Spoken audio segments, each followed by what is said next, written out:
ಸಹೋದರ ಸಹೋದರಿಯರೇ, ಇಂದಿನ ಸತ್ಯವೇದ ಅಧ್ಯಯನ ಕಾರ್ಯಕ್ರಮಕ್ಕೆ ಬಹು ಪ್ರೀತಿಯಿಂದ ಸ್ವಾಗತಿಸುತ್ತೇವೆ. ಇಂದು ನಾವು ಎಸ್ತೇರಳು ಪುಸ್ತಕದ 1ನೇ ಅಧ್ಯಾಯದ 4ನೇ ವಚನದಿಂದ 22ನೇ ವಚನದವರೆಗೆ ಧ್ಯಾನ ಮಾಡಲಿದ್ದೇವೆ.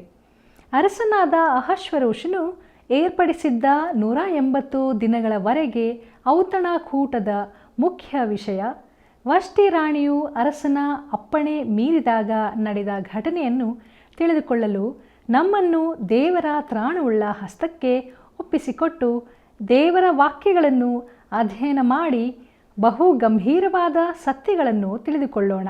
ಕರ್ತನಲ್ಲಿ ಪ್ರೀತಿಯುಳ್ಳ ಆತ್ಮೀಯ ಸ್ನೇಹಿತರೆ, ನಿನ್ನೆ ಇದ್ದಂತೆ ಇವತ್ತು ನಿರಂತರವೂ ಹಾಗೆಯೇ ಇರುವ ನಮ್ಮ ರಕ್ಷಕನಾದ ಯೇಸು ಕ್ರಿಸ್ತನ ಪರಿಶುದ್ಧವುಳ್ಳ ನಾಮದಲ್ಲಿ ನಿಮ್ಮೆಲ್ಲರಿಗೂ ನನ್ನ ಹೃದಯಪೂರ್ವಕವಾದ ಪ್ರೀತಿಯ ವಂದನೆಗಳು.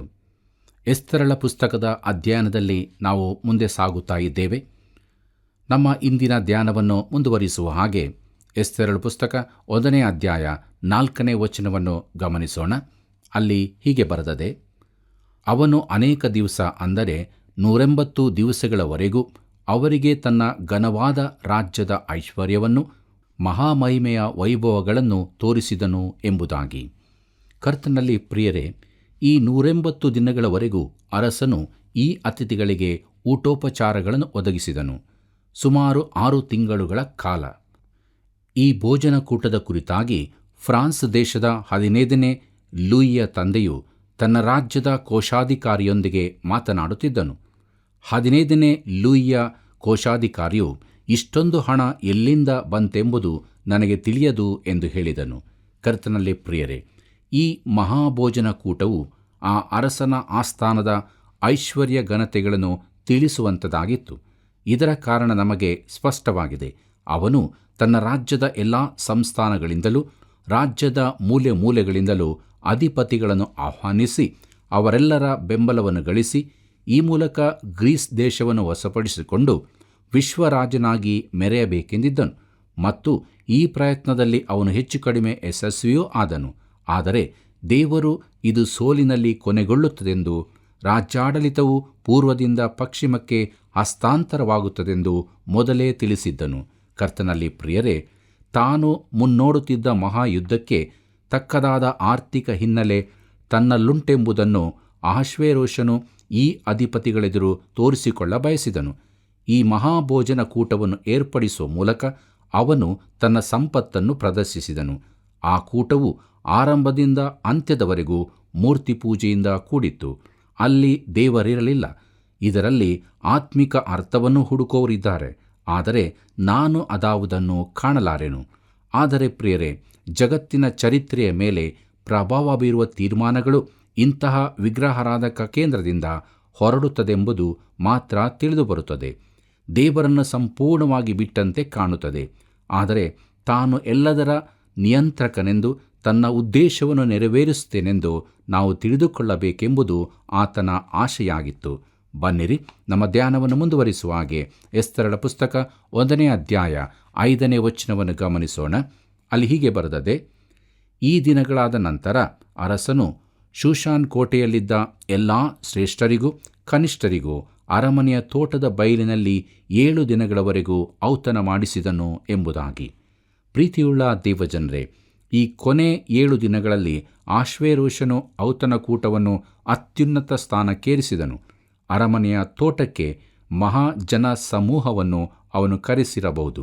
ಬನ್ನಿರಿ, ಮುಂದಕ್ಕೆ ನಮ್ಮ ಧ್ಯಾನದಲ್ಲಿ ಎಸ್ತೇರಳ ಪುಸ್ತಕ 1ನೇ ಅಧ್ಯಾಯ 6ನೇ ವಚನವನ್ನು ಗಮನಿಸೋಣ. ಅಲ್ಲಿ ಹೀಗೆ ನೋಡುತ್ತೇವೆ: ಅಲ್ಲಿ ಬಿಳಿ ನೂಲಿನ ಬಟ್ಟೆಗಳು, ನೀಲಿ ಬಟ್ಟೆಗಳು, ಧೂಮ್ರವರ್ಣವುಳ್ಳ ನಾರಿನ ದಾರದಿಂದ ಸಂಗಮೀರ ಕಲ್ಲು ಕಂಬಗಳಲ್ಲಿನ ಬೆಳ್ಳಿಯ ಉಂಗುರಗಳಿಗೆ ಕಟ್ಟಲ್ಪಟ್ಟಿದ್ದವು. ಜರತಾರಿಯ ಕಸೂತಿ ಹಾಕಿರುವ ಲೋಡುಗಳು ಕೆಂಪು, ಬಿಳಿ, ಹಳದಿ, ಕಪ್ಪು ಬಣ್ಣಗಳುಳ್ಳ ಸಂಗವೀರ ಕಲ್ಲುಗಳಿಂದ ರಚಿತವಾದ ನೆಲಗಟ್ಟಿನ ಮೇಲೆ ಇಡಲ್ಪಟ್ಟಿದ್ದವು ಎಂಬುದಾಗಿ. ಪ್ರೀತಿಯುಳ್ಳ ದೇವಜನರೇ, ಬೆಳ್ಳಿ, ಬಂಗಾರ ಆಭರಣಗಳು ಹಾಗೂ ಇತರ ಅಲಂಕಾರಿಕ ವಸ್ತುಗಳು ಈ ರಾಜನ ಐಶ್ವರ್ಯವೇನೆಂಬುದನ್ನು ತಿಳಿಸುತ್ತಿದ್ದವು. ಅದು ವೈಭವಪೂರಿತ ಪ್ರದರ್ಶನವಾಗಿತ್ತು. ಆ ಅರಮನೆಗಳ ಇಂದಿನ ಅವಶೇಷಗಳು ಪರ್ಸಿಯಾದ ವೈಭವಕ್ಕೆ ಸಾಕ್ಷಿಗಳಾಗಿರುತ್ತವೆ. ಅದೇ ಸ್ಥಳದಲ್ಲಿ ಕೆಲವು ವರ್ಷಗಳ ಹಿಂದೆ, ಅಂದರೆ 2500 ವರ್ಷದ ತನ್ನ ಸಂಭ್ರಮಾಚರಣೆಯನ್ನು ಪರ್ಸಿಯ ರಾಜ್ಯವು ಆಚರಿಸಿತ್ತು. ದೂರದರ್ಶನದಲ್ಲಿ ಹಾಗೂ ಆಗಿನ ವೃತ್ತಪತ್ರಿಕೆಗಳಲ್ಲಿ ಅಲ್ಲಿನ ಅದ್ಭುತ ಐಶ್ವರ್ಯವನ್ನು ಪ್ರದರ್ಶಿಸಲಾಯಿತು. ಔತಣಕೂಟಕ್ಕಾಗಿ ಲಕ್ಷಗಟ್ಟಲೆ $, ಹಣವನ್ನು ಖರ್ಚು ಮಾಡಲಾಯಿತು. ಆ ದೇಶದಲ್ಲಿದ್ದ ಬಡತನದೆದುರು ಈ ಖರ್ಚು ಮಾಡಿದ್ದಕ್ಕೆ ಎಲ್ಲ ಕಡೆಯಿಂದಲೂ ಟೀಕೆಗಳು ಬಂದವು. ಆದರೆ ಅಹಷ್ವೇರೋಷನು ಏರ್ಪಡಿಸಿದ್ದ ಈ ಔತಣಕೂಟವು ನೆನೆಸಲಾರದಷ್ಟು ಸಂಭ್ರಮದಾಗಿತ್ತು. ಚರಿತ್ರೆಯಲ್ಲಿ ತಿಳಿಯುವ ಪ್ರಕಾರ ಈ ಔತಣಕೂಟ ಏರ್ಪಡಿಸುವುದರಲ್ಲಿ ಅಹಷ್ವೇರೋಷನು ತನ್ನ ಮುಂದಿನ ದಂಡಯಾತ್ರೆಗಳಿಗೆ ಎಲ್ಲರ ಬೆಂಬಲವನ್ನು ಪಡೆಯುವ ಉದ್ದೇಶವಿತ್ತೆಂದು ತಿಳಿಯುತ್ತದೆ. ಪ್ರಿಯರೇ, ಇಂಥ ದೊಡ್ಡ ಯುದ್ಧ ತಾನು ನಡೆಸಬಲ್ಲನೆಂದು ಎಲ್ಲರೂ ತಿಳಿಯಬೇಕೆಂದು ಅವನ ಆಶೆಯಾಗಿತ್ತು. ತನ್ನ ಸಂಸ್ಥಾನಾಧಿಪತಿಗಳನ್ನು, ಪ್ರಧಾನರನ್ನು ನಂಬಿಸಲಿಕ್ಕಾಗಿ ಈ ಭೋಜನವನ್ನು ಏರ್ಪಡಿಸಿದ್ದನು. ಪ್ರೀತಿಯುಳ್ಳ ದೇವಜನರೇ, ಈಗಿನ ದಿನಗಳಲ್ಲಿಯೂ ಈ ರೀತಿಯ ವಿಧಾನವನ್ನು ಚಿಕ್ಕ ಮಟ್ಟದಲ್ಲಿ ಉಪಯೋಗಿಸುವುದನ್ನು ನಾವು ಕಾಣಬಹುದು. ಕೆಲವು ವರ್ಷಗಳ ಹಿಂದೆ ವಾಹನ ತಯಾರಕ ಸಂಸ್ಥೆಯೊಂದು ಹೊಸ ಮಾದರಿಯ ವಾಹನವನ್ನು ಹೊರತಂದಾಗ ತಮ್ಮ ಎಲ್ಲ ವ್ಯಾಪಾರಸ್ಥರನ್ನು ಪ್ರಪಂಚದಾದ್ಯಂತದಿಂದ ಡೆಟ್ರಾಯಿಟ್ ನಗರಕ್ಕೆ ಬಂದು ಒಂದು ಸಮ್ಮೇಳನಕ್ಕಾಗಿ ಕರೆದರು. ಅಲ್ಲಿ ಬೇಕಾದಷ್ಟು ಕುಡಿತ, ಭೋಜನ ಇವುಗಳ ವ್ಯವಸ್ಥೆ ಮಾಡಲ್ಪಟ್ಟಿದ್ದು ತಮ್ಮ ಹೊಸ ವಾಹನವನ್ನು ಎಲ್ಲರೂ ಮೆಚ್ಚುವಂತೆ ಮಾಡುವ ಪ್ರಯತ್ನವಾಗಿತ್ತು. ಅದರಂತೆ ಅಹಷ್ವೇರೋಷನು ಕೂಡ ಅವರೆಲ್ಲರ ಬೆಂಬಲ ಪಡೆಯಲು ಪ್ರಯತ್ನಿಸಿದನು. ಮಾನವನ ಸ್ವಭಾವವು ಬದಲಾಗುವುದಿಲ್ಲ. ಮೇದ್ಯ ಪಾರಸೀರ ಚಕ್ರಾಧಿಪತ್ಯದಲ್ಲಿ ಅಹಷ್ವೇರೋಷನು ದಂಡಯಾತ್ರೆಗೆ ಹೊರಡುವುದಕ್ಕಿದ್ದನು. ಆದರೆ ಅದಕ್ಕಿಂತ ಮೊದಲು ಎಲ್ಲರ ಬೆಂಬಲ ಗಳಿಸಬೇಕೆಂದು ಪ್ರಯತ್ನಿಸಿದನು. ಬನ್ನಿರಿ ಪ್ರಿಯರೇ, ನಮ್ಮ ಧ್ಯಾನದಲ್ಲಿ ಮುಂದುವರಿಯುವ ಹಾಗೆ ಎಸ್ತರಳ ಪುಸ್ತಕ 1ನೇ ಅಧ್ಯಾಯ 7ನೇ ವಚನವನ್ನು ಗಮನಿಸೋಣ. ಅಲ್ಲಿ ಹೀಗೆ ನೋಡುತ್ತೇವೆ: ಪಾನಪಾತ್ರೆಗಳು ಬಂಗಾರದವುಗಳು, ನಾನಾ ಆಕಾರದವುಗಳೂ ಆಗಿದ್ದವು. ರಾಜ ದ್ರಾಕ್ಷಾರಸವು ಅರಸರ ಔದಾರ್ಯಕ್ಕೆ ತಕ್ಕಂತೆ ಧಾರಾಳವಾಗಿತ್ತು ಎಂಬುದಾಗಿ. ಪ್ರೀತಿಯುಳ್ಳ ದೇವಜನರೇ, ಆರಂಭದಿಂದ ಕೊನೆಯ ತನಕ ವಿಗ್ರಹಾರಾಧಕವಾಗಿದ್ದ ಈ ಕೂಟವು ಕುಡಿತದೊಂದಿಗೆ ಮುಕ್ತಾಯವಾಯಿತು. ಬನ್ನಿರಿ ಮುಂದಕ್ಕೆ ನಾವು ನೋಡೋಣ. ಎಸ್ತರಳ ಪುಸ್ತಕ 1ನೇ ಅಧ್ಯಾಯ 8ನೇ ವಚನದಲ್ಲಿ ಅಲ್ಲಿ ಹೀಗೆ ಬರೆದದೆ: ಪಾನ ಮಾಡುವವರಲ್ಲಿ ಯಾರಿಗೂ ಒತ್ತಾಯ ಮಾಡಬಾರದೆಂದು ಕ್ರಮವಿತ್ತು. ಪ್ರತಿಯೊಬ್ಬನಿಗೆ ಅವನವನ ಇಷ್ಟದಂತೆ ಕೊಡಬೇಕೆಂದು ರಾಜನು ತನ್ನ ಎಲ್ಲ ಮನೆವಾರ್ತೆಯವರಿಗೆ ಆಜ್ಞಾಪಿಸಿದ್ದನು ಎಂಬುದಾಗಿ. ಪ್ರೀತಿಯುಳ್ಳ ದೇವಜನರೇ, ಪಾನ ಮಾಡುವುದರಲ್ಲಿ ಯಾರಿಗೂ ಒತ್ತಾಯ ಮಾಡಬಾರದೆಂದು ಕ್ರಮವಿತ್ತು.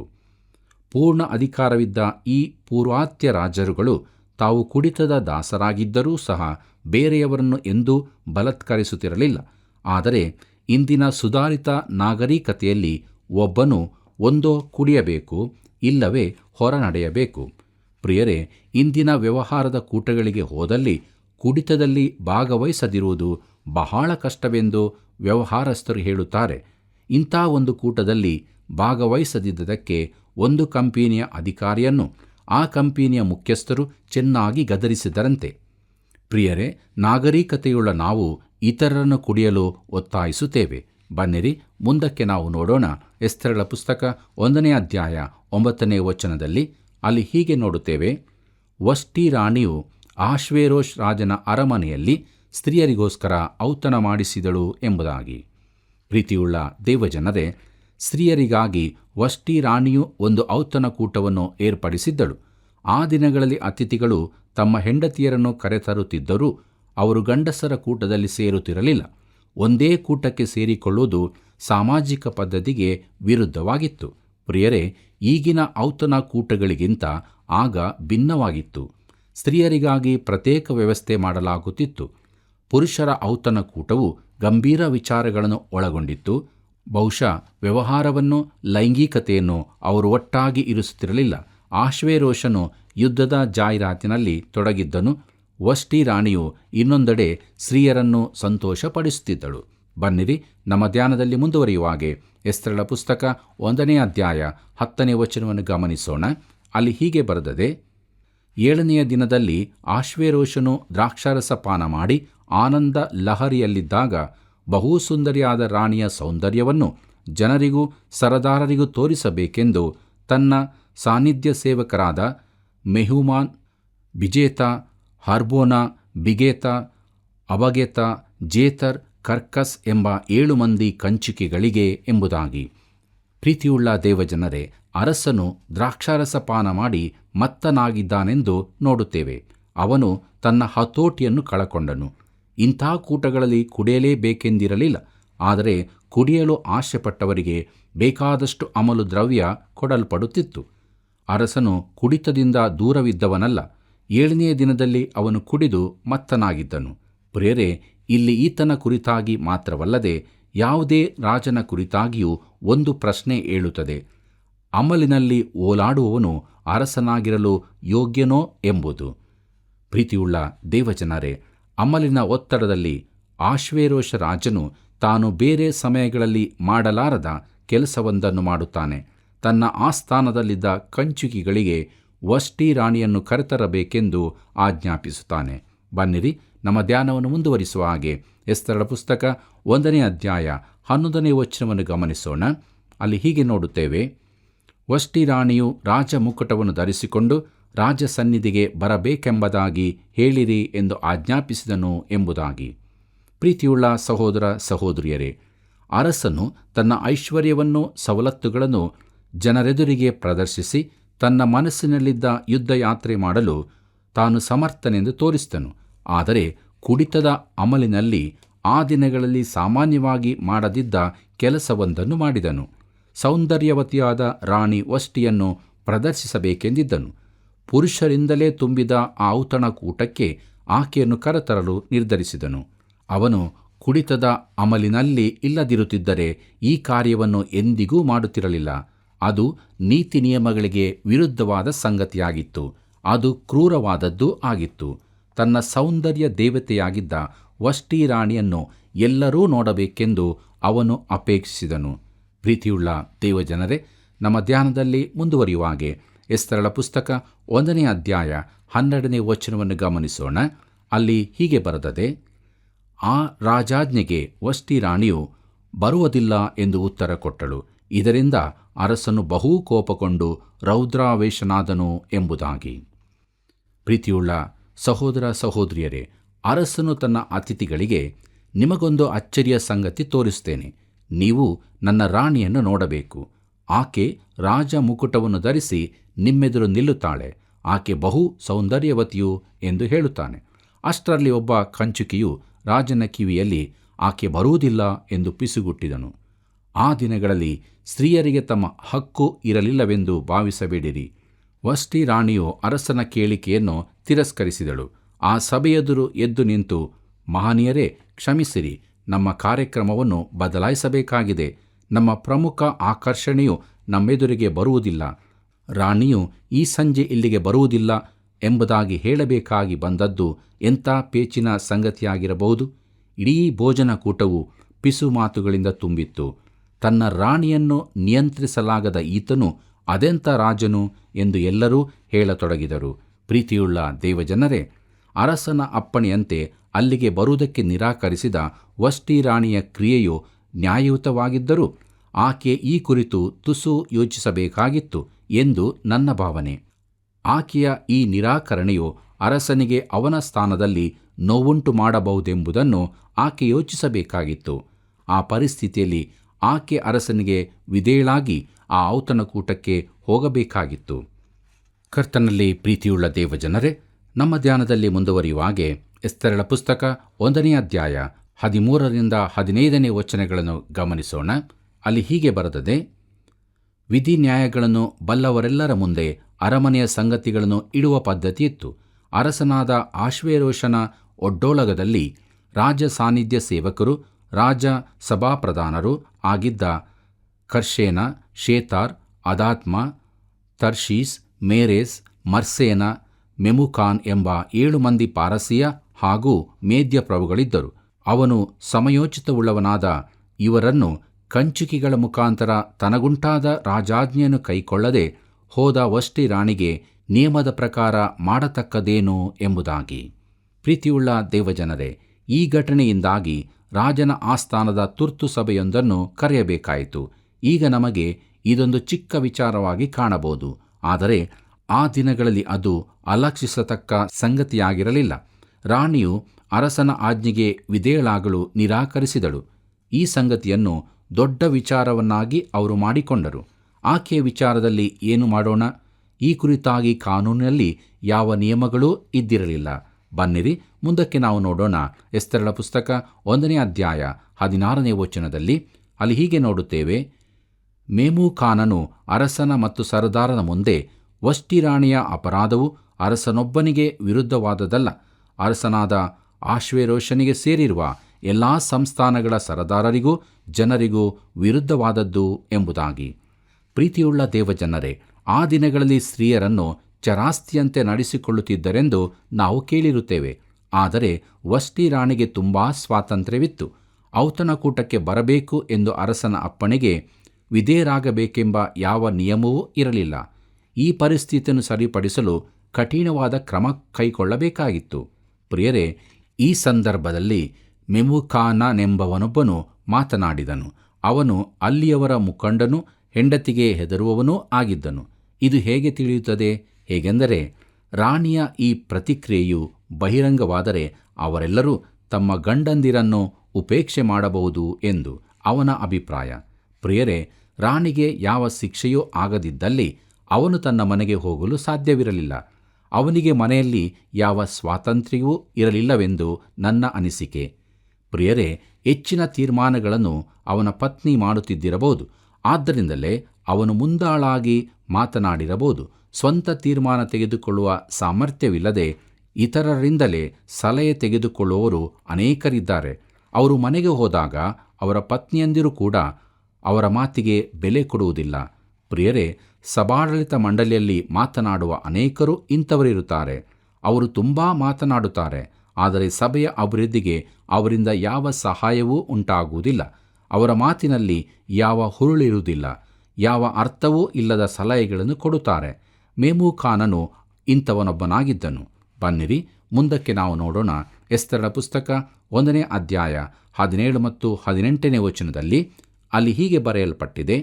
ರಾಣಿಯ ನಡತೆಯು ಎಲ್ಲ ಸ್ತ್ರೀಯರಿಗೂ ಗೊತ್ತಾಗಿ ಅವರು ತಮ್ಮ ಗಂಡಂದಿರನ್ನು ತಿರಸ್ಕರಿಸುವುದಕ್ಕೆ ಕಾರಣವಾಗುವುದು. ಅರಸನಾದ ಆಶ್ವೇರೋಷನು ವಷ್ಟಿ ರಾಣಿಗೆ ಬರಬೇಕೆಂದು ಹೇಳಿ ಕಳಿಸಿದಾಗ ಆಕೆಯು ಹೋಗಲಿಲ್ಲವಲ್ಲ ಅನ್ನುವರು. ರಾಣಿಯ ಮಾತನ್ನು ಕೇಳಿದ ಪಾರಸಿಯ ಮತ್ತು ಮೇದ್ಯ ಕುಲೀನ ಸ್ತ್ರೀಯರು ಈ ಹೊತ್ತೇ ಅದನ್ನು ಅರಸನ ಎಲ್ಲ ಸರದಾರರಿಗೂ ಹೇಳುವರು.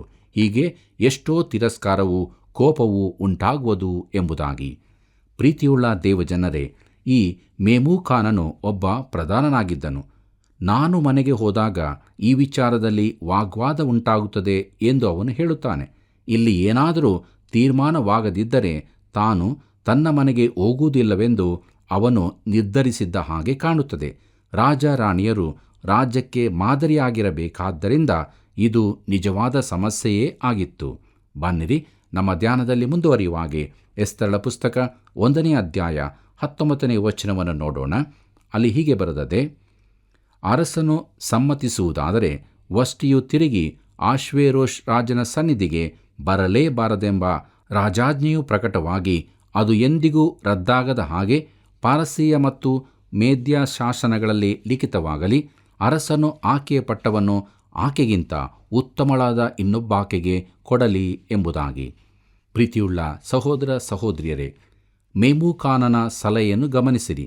ಎಸ್ತರಳ ಪುಸ್ತಕದ ಘಟನೆಗಳು ವಿಗ್ರಹಾರಾಧಕ ಆಸ್ಥಾನದಲ್ಲಿ ನಡೆದವೆಂಬುದನ್ನು ಗಮನಿಸಿರಿ. ಇಲ್ಲಿ ಜಾರಿಯಾಗಿರುವ ವಿಗ್ರಹಾರಾಧಕ ನಿಯಮವು ಮೋಶೆಯ ನಿಯಮಗಳಿಗಾಗಲಿ ಕ್ರೈಸ್ತ ನಿಯಮಗಳಿಗಾಗಲಿ ಯಾವ ಸಂಬಂಧವೂ ಇಲ್ಲದಾಗಿತ್ತು. ಅದು ಹೊಸ ನಿಯಮವಾಗಿತ್ತು, ಆದರೆ ಮೇದ್ಯ ಪಾರಸಿಯರ ಕಾನೂನಾಗಿತ್ತು. ಬನ್ನಿರಿ, ಮುಂದಕ್ಕೆ ನಾವು ಎಸ್ತೇರಳ ಪುಸ್ತಕ 1ನೇ ಅಧ್ಯಾಯ 20ನೇ ವಚನದಿಂದ 22ನೇ ವಚನದವರೆಗೆ ಗಮನಿಸೋಣ. ಅಲ್ಲಿ ಹೀಗೆ ಬರೆದದೆ. ಈ ರಾಜ ನಿರ್ಣಯವು ಬಹು ವಿಸ್ತಾರವಾದ ಅವನ ರಾಜ್ಯದಲ್ಲೆಲ್ಲ ಗೊತ್ತಾದಾಗ ಶ್ರೇಷ್ಠರು ಕನಿಷ್ಠರೂ ಆದ ಎಲ್ಲ ಸ್ತ್ರೀಯರು ತಮ್ಮ ಗಂಡಂದರಿಗೆ ಮಾನ ಸಲ್ಲಿಸುವರು ಅಂದನು. ಈ ಮಾತು ಅರಸನಿಗೂ ಅವನ ಸರದಾರರಿಗೂ ಒಳ್ಳೆಯದೆಂದು ಕಂಡದರಿಂದ ಅರಸನು ಮೇಮೂಕಾನನ ಮಾತಿನಂತೆ ಮಾಡಿದನು. ಅವನು ಪ್ರತಿಯೊಂದು ಕುಟುಂಬದಲ್ಲಿ ಪುರುಷನೇ ಒಡೆಯನಾಗಿದ್ದು ಅವನ ಸ್ವಜನರ ಭಾಷೆಯೇ ಉಪಯೋಗವಾಗಬೇಕೆಂಬುದಾಗಿ ಎಲ್ಲ ರಾಜ್ಯ ಸಂಸ್ಥಾನಗಳಲ್ಲಿ ಪತ್ರಗಳ ಮೂಲಕ ಪ್ರಕಟಿಸಿದನು. ಈ ಪತ್ರಗಳು ಆಯಾ ಸಂಸ್ಥಾನಗಳ ಬರಹಗಳಲ್ಲಿಯೂ ಆಯಾ ಜನಾಂಗಗಳ ಭಾಷೆಗಳಲ್ಲಿಯೂ ಬರೆಯಲ್ಪಟ್ಟವು ಎಂಬುದಾಗಿ. ಕರ್ತನಲ್ಲಿ ಪ್ರಿಯರೇ, ರಾಣಿಯನ್ನು ತೆಗೆದುಹಾಕಲಾಯಿತು. ಆಕೆ ಇನ್ನು ರಾಣಿಯಾಗಿರಲಾರಳು. ಆಕೆ ಅರಸನಿಗೆ ಅವಿಧೇಯಳಾದ್ದರಿಂದ ಹೀಗಾಯಿತು. ಈ ಕುರಿತು ರಾಜಾಜ್ಞೆಯು ಹೊರಟಿತು. ರಾಜ್ಯದಲ್ಲಿ ಪತ್ನಿಯಾದವಳು ಪತಿಯನ್ನು ಗೌರವಿಸಬೇಕೆಂದು, ಅವನೇ ಯಜಮಾನನೆಂದು ಹೇಳಲ್ಪಟ್ಟಿತು. ಮೇದ್ಯ ಪಾರಸಿಯ ರಾಜ್ಯದಲ್ಲಿ ಮೊದಲು ಈ ಪರಿಸ್ಥಿತಿ ಇದ್ದಿರಲಿಕ್ಕಿಲ್ಲ. ಈಗ ಅದು ಕಾನೂನಾಗಿದೆ. ಅದನ್ನು ಮೀರಲಿಕ್ಕಾಗಲಿ ಬದಲಾಯಿಸಲಿಕ್ಕಾಗಲಿ ಸಾಧ್ಯವಿರಲಿಲ್ಲ. ಕರ್ತನಲ್ಲಿ ಪ್ರೀತಿಯುಳ್ಳ ಸಹೋದರ ಸಹೋದರಿಯರೇ, ಲೌಕಿಕ ಚರಿತ್ರೆಯಲ್ಲಿ ಈ ಆಶ್ವೇರೋಷನ ವ್ಯಕ್ತಿತ್ವ ಹೀಗೆಯೇ ಬಿಂಬಿತವಾಗಿದೆ. ಅವನು ಅವರಿಗೆ ಕೂಡಿಸದಿದ್ದಷ್ಟು ದೊಡ್ಡ ಮಹಾಸೈನ್ಯದೊಂದಿಗೆ ಥರ್ಮೋಪೈಲಿಯವರೆಗೂ ಸಾಗಿದ್ದನು. ಅಲ್ಲದೆ 300 ಹಡಗುಗಳ ದೊಡ್ಡ ನಾವಿಕ ಸೈನ್ಯದೊಂದಿಗೆ ಬಂದಿದ್ದನು. ಆದರೆ ಅವೆಲ್ಲವೂ ಸಲಾಮಿಸಿನಲ್ಲಿ ನಾಶ ಮಾಡಲ್ಪಟ್ಟವು. ಇದರಿಂದ ಹುಚ್ಚನಂತಾದ ಅರಸನು ಸಮುದ್ರಕ್ಕಿಳಿದು ತನ್ನ ಸೈನ್ಯವನ್ನು ನಾಶಪಡಿಸಿದ್ದಕ್ಕಾಗಿ ನೀರನ್ನು ತನ್ನ ಬೆಲ್ಟಿನಿಂದ ಹೊಡೆಯತೊಡಗಿದನು. ಈ ರೀತಿಯ ವರ್ತನೆ ಇರುವ ವ್ಯಕ್ತಿಯಲ್ಲಿ ಏನೋ ದೋಷವಿರುವುದು ಖಂಡಿತ. ಅವನಲ್ಲಿ ಒಂದು ರೀತಿಯ ಬಲಹೀನತೆ ಇರುತ್ತಿತ್ತು, ಈಗಲೂ ಇದೆ. ಜೂಲಿಯಸ್ ಸೀಸರ್, ನೆಪೋಲಿಯನ್, ಹಿಟ್ಲರ್ ಇವರೆಲ್ಲರ ವ್ಯಕ್ತಿತ್ವಗಳಲ್ಲೂ ಮಾನಸಿಕವಾದ ಕೊರತೆಯಿತ್ತು. ಬಂಗಾರದ ತಲೆಯಾಗಿ ತಿಳಿಸಲ್ಪಟ್ಟ ಮಹಾ ಅರಸನಾದ ನೆಬುಕದ್ನೆಚ್ಚರನಲ್ಲೂ ಮಾನಸಿಕ ತೊಂದರೆಯಿತ್ತು. ದಾನಿಯೇಲನ ಪುಸ್ತಕದಲ್ಲಿ ಈ ಕುರಿತಾಗಿ ನಾವು ನೋಡುತ್ತೇವೆ. ಈ ದಿನಗಳಲ್ಲಿ ಜಾಗತಿಕ ನಾಯಕರಾಗಬೇಕೆಂದಿರುವವರನ್ನು ಸರಿಯಾದ ಮನಃಶಾಸ್ತ್ರಜ್ಞರಿಂದ ಪರೀಕ್ಷಿಸಬೇಕಾದ ಅಗತ್ಯವಿದೆ. ಆದರೆ ವ್ಯಕ್ತಿತ್ವದ ಕೊರತೆಯು ಮಾನವನ ಸಾಧನೆಗಳಿಗೆ ಅಡ್ಡಿಯಾಗಲಿಲ್ಲವೆಂಬುದನ್ನು ಜಗತ್ತಿನ ಚರಿತ್ರೆಯಲ್ಲಿ ನಾವು ಕಂಡುಕೊಳ್ಳುತ್ತೇವೆ. ಕರ್ತನಲ್ಲಿ ಪ್ರೀತಿಯುಳ್ಳ ದೇವಜನರೇ, ಆಶ್ವೇರೋಷನ ವಿಚಾರದಲ್ಲೂ ಇದು ಸತ್ಯವಾಗಿದೆ. ಅವನಲ್ಲಿ ಅಸಾಧಾರಣ ಸಾಮರ್ಥ್ಯವಿತ್ತು. ಆದರೂ ಅರ್ಥವಿಲ್ಲದ ಕೋಪಕ್ಕೆ ದಾಸನಾಗಿ ತನ್ನ ಪ್ರೀತಿಯ ರಾಣಿಯನ್ನು ತೊರೆದನು ಮತ್ತು ಈ ಕುರಿತಾಗಿ ಬದಲಾಗದ ಮೇದ್ಯ ಪಾರಸಿಯರ ಕಾನೂನೇ ರಚಿತವಾಯಿತು. ಮುಂದಕ್ಕೆ ಈ ನಿಯಮವನ್ನು ಬದಲಾಯಿಸಬೇಕೆಂದು ಅರಸನೇ ಬಯಸಿದರೂ ಅದು ಸಾಧ್ಯವಾಗಲಿಲ್ಲ. ಮೇದ್ಯ ಪಾರಸಿಯರ ಶಾಸನ ನಿಯಮವನ್ನು ಯಾರೂ ಮೀರಲು ಸಾಧ್ಯವಿರಲಿಲ್ಲ. ಪ್ರೀತಿಯುಳ್ಳ ದೇವಜನರೇ, ನಮ್ಮ ಜೀವಿತಗಳನ್ನು ದೇವರ ವಾಕ್ಯದ ಬೆಳಕಿನಲ್ಲಿ ಪರೀಕ್ಷಿಸಿಕೊಳ್ಳುವುದಾದರೆ ನಾವು ಯಾವುದರಲ್ಲಿ ಕಡಿಮೆಯಾಗಿದ್ದೇವೆ ಮತ್ತು ನಮ್ಮಲ್ಲಿರುವಂಥ ಕೊರತೆಗಳು ಏನು ಎಂಬುದಾಗಿ ದೇವರು ನಮಗೆ ತಿಳಿಯಪಡಿಸುತ್ತಾನೆ. ಯಾಕಂದರೆ ಅನೇಕ ಬಾರಿ ನಮ್ಮ ಜೀವಿತದಲ್ಲಿ ಕೊರತೆಗಳು, ನಮ್ಮ ಮಾನಸಿಕವಾದ ಸ್ಥಿತಿಗತಿಗಳು ನಮ್ಮನ್ನು ದೇವರಿಂದ ದೂರ ಮಾಡುತ್ತದೆ. ಆದ್ದರಿಂದ ಈ ಕೃಪಾಗಳಿಗೆಯಲ್ಲಿ ದೇವರ ವಾಕ್ಯಕ್ಕೆ ವಿಧೇಯರಾಗೋಣ. ಆತನಿಂದ ಆತ್ಮನ ಬಲವನ್ನು ಹೊಂದಿದವರಾಗಿ ದೃಢಚಿತ್ತದ ನಂಬಿಕೆ ಜೀವಿತವನ್ನು ನಾವು ಜೀವಿಸೋಣ. ಹೀಗಾಗುವಂತೆ ದೇವರು ತಾನು ನಮಗೆ ಸಹಾಯ ಮಾಡಿ ನಡೆಸಲಿ. ಆತನ ಕೃಪೆಯು ಸದಾ ನಿಮ್ಮ ಸಂಗಡ ಇರಲಿ. ಪ್ರಿಯರೇ, 180 ದಿನಗಳ ಭೋಜನ ಕೂಟವು ಅರಸನ ಸಂಪತ್ತಿನ ಪ್ರದರ್ಶನ. ತನ್ನ ಮುಂದಿನ ದಂಡಯಾತ್ರೆಗೆ ಎಲ್ಲರ ಬೆಂಬಲ ಪಡೆಯುವ ಉದ್ದೇಶ ಅರಸನದಾಗಿತ್ತು. ಆ ಔತಣ ಕೂಟದಲ್ಲಿ ದೇವರಿರಲಿಲ್ಲ. ದೇವರಿಗೆ ಯಾವ ಸ್ಥಾನವೂ ಇರಲಿಲ್ಲ. ರಾಜಾಜ್ಞೆಗೆ ಅವಿಧೇಯಳಾದ ವಷ್ಟಿ ರಾಣಿಯ ವರ್ತನೆ ಅವಳನ್ನು ರಾಣಿಯ ಪಟ್ಟದಿಂದ ಕೆಳಗಿಳಿಸಿತು. ಕ್ಷಣ ಹೊತ್ತಿನ ಅರಸನ ರೋಷವು ಅವನ ಜೀವಿತದಲ್ಲಿ ಬಹು ಅಮೂಲ್ಯವಾದದ್ದನ್ನು ಕಳೆದುಕೊಳ್ಳುವಂತಾಯಿತು. ಆದ್ದರಿಂದ ಪ್ರಿಯರೇ, ನಮ್ಮ ಜೀವಿತದ ಎಲ್ಲ ಸ್ಥಿತಿಗತಿಗಳಲ್ಲಿ ಶರೀರ ಭಾವದ ಅಭಿಲಾಷೆಗೆ ಒಳಗಾಗದೆ ದೇವರಾತ್ಮನ ನಡೆಸುವಿಕೆಗೆ ವಿಧೇಯರಾಗೋಣ. ಬನ್ನಿರಿ, ಪ್ರಾರ್ಥನೆ ಮಾಡೋಣ. ನಮ್ಮನ್ನು ಬಹಳವಾಗಿ ಪ್ರೀತಿ ಮಾಡಿದಂತಹ ನಮ್ಮ ತಂದೆಯಾದ ದೇವರೇ, ನಿನ್ನ ಪರಿಶುದ್ಧ ನಾಮಕ್ಕೆ ಸ್ತೋತ್ರವಾಗಲಿ ಕರ್ತನೆ. ಹೌದು ಕರ್ತನೆ, ಈ ಲೋಕದ ಜಂಜಾಟಗಳು ನಮ್ಮನ್ನು ಕಾಡಿದಾಗಲೂ ಸಹ ನಾವು ತಾಳ್ಮೆಗೆಳದೆ ನಿನ್ನ ವಾಕ್ಯಕ್ಕೆ ವಿಧೇಯರಾಗಿ ಜೀವಿಸಲು ನಮಗೆ ಕಲಿಸಿಕೊಡು ಕರ್ತನೆ. ಈ ಕಾರ್ಯಕ್ರಮವನ್ನು ವೀಕ್ಷಿಸುತ್ತಿರುವ ಪ್ರತಿಯೊಬ್ಬರ ಮಕ್ಕಳಿಗಾಗಿ ಈ ದಿನದಲ್ಲಿ ನಾವು ನಿನ್ನ ಮುಂದೆ ಬೇಡುತ್ತಾ ಇದ್ದೇವೆ ಕರ್ತನೆ. ಆ ಎಲ್ಲ ಮಕ್ಕಳನ್ನು ಹೆಚ್ಚಾಗಿ ಆಶೀರ್ವದಿಸಿ ನಿನ್ನ ವಾಕ್ಯದ ಬೆಳಕಿನಲ್ಲಿ ನಡೆಯುವ ಹಾಗೆ ಅವರನ್ನು ಪ್ರೇರೇಪಿಸು ಕರ್ತನೆ. ಈ ಎಲ್ಲ ಪ್ರಾರ್ಥನೆ ವಿಜ್ಞಾಪನೆಗಳನ್ನು ನಿನ್ನ ಒಂದೇ ಹೆಸರಿನಲ್ಲಿ ನಾವು ಬೇಡಿ ಹೊಂದಿದ್ದೇವೆ ಕರ್ತನೆ. ಆಮೇನ್. ಪ್ರಿಯರೇ, ಸತ್ಯವೇದ ಅಧ್ಯಯನದಲ್ಲಿ ನೀವು ಪಡೆದುಕೊಂಡ ಆಶೀರ್ವಾದವನ್ನು ನಮಗೆ ತಿಳಿಸಿರಿ. ಇತರರಿಗೆ ಈ ಕಾರ್ಯಕ್ರಮದ ಬಗ್ಗೆ ತಿಳಿಸಿರಿ. ಮುಂದಿನ ಕಾರ್ಯಕ್ರಮದಲ್ಲಿ ಮತ್ತೆ ಭೇಟಿಯಾಗೋಣ. ವಂದನೆಗಳು.